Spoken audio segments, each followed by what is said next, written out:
By the late 1800s, pugilism, fisticuffs, prize fighting was a popular sporting activity, and by whatever name used, boxing was all the rage. A civilized sport, all matches followed an accepted set of rules, and some fights were known to last over 6 hours, leaving the competitors exhausted and bloodied. In 1877, the middleweight champion Mike Donovan, also known as Professor Mike Donovan, was preparing for an upcoming fight in Troy, New York, where he had been teaching at the Polytechnic Institute.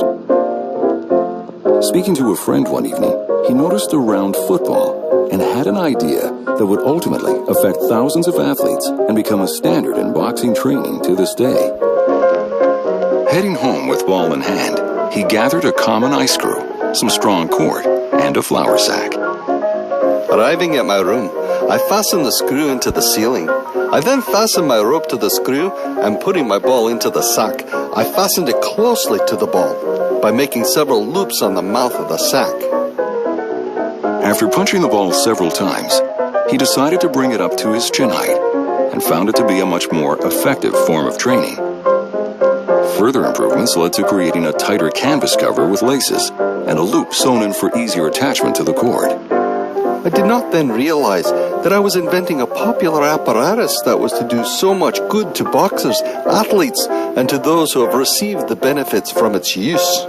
Returning to New York City, he established a training facility and decided to suspend a wooden disc or platform from the ceiling, which created a 2-foot swing of the punching ball. This gave him a much more reactive workout.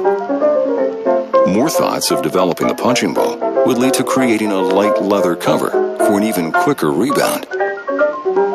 I might state here that while I was training in California, I astonished all the professionals and amateurs who witnessed my exhibition on the ball.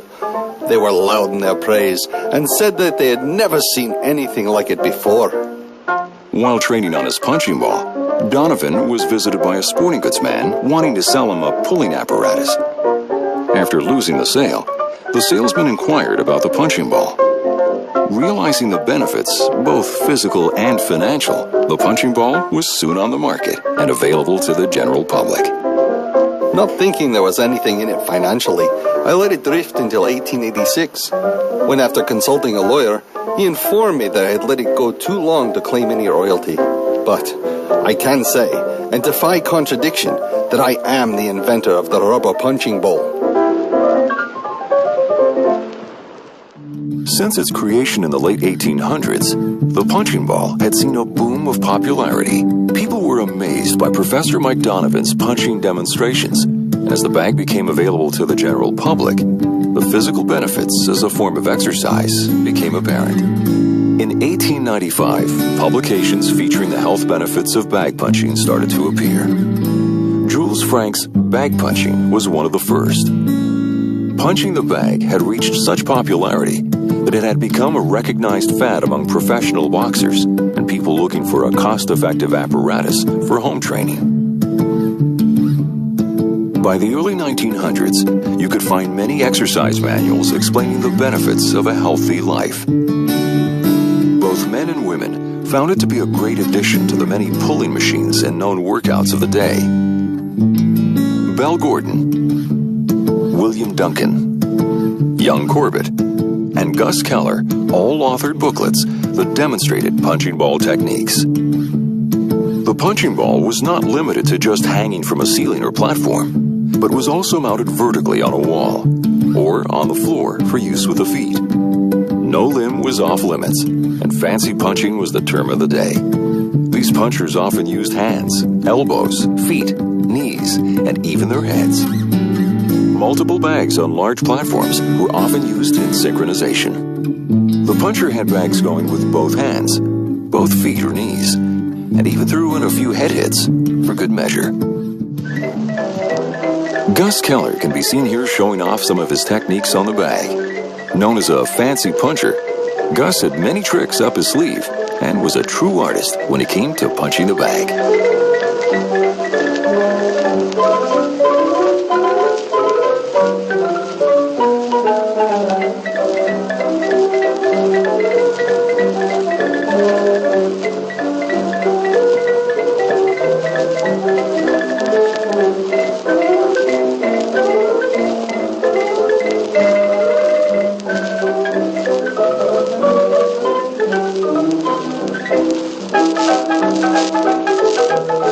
punching bag's popularity growing, vaudeville acts popped up throughout the circuit, entertaining the crowds with their punching prowess.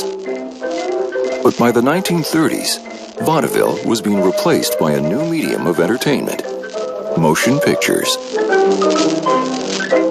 People were more interested in seeing this new technology, and although there's nothing like seeing the speed bag punched in person, the thrill was gone. In the following years, fancy punching seemed to take a backseat to the known benefits of straight boxer-style punching. Improved punching speed, eye-hand coordination, and increased stamina have helped many boxers move up the ranks. It wasn't until the early 1970s that Charles Roy Schroeder started to bring it all back in his book, Boxing Skills. Little did he know that one of his students would take his teachings to the next level and ultimately create what is now known as Bible-style punching.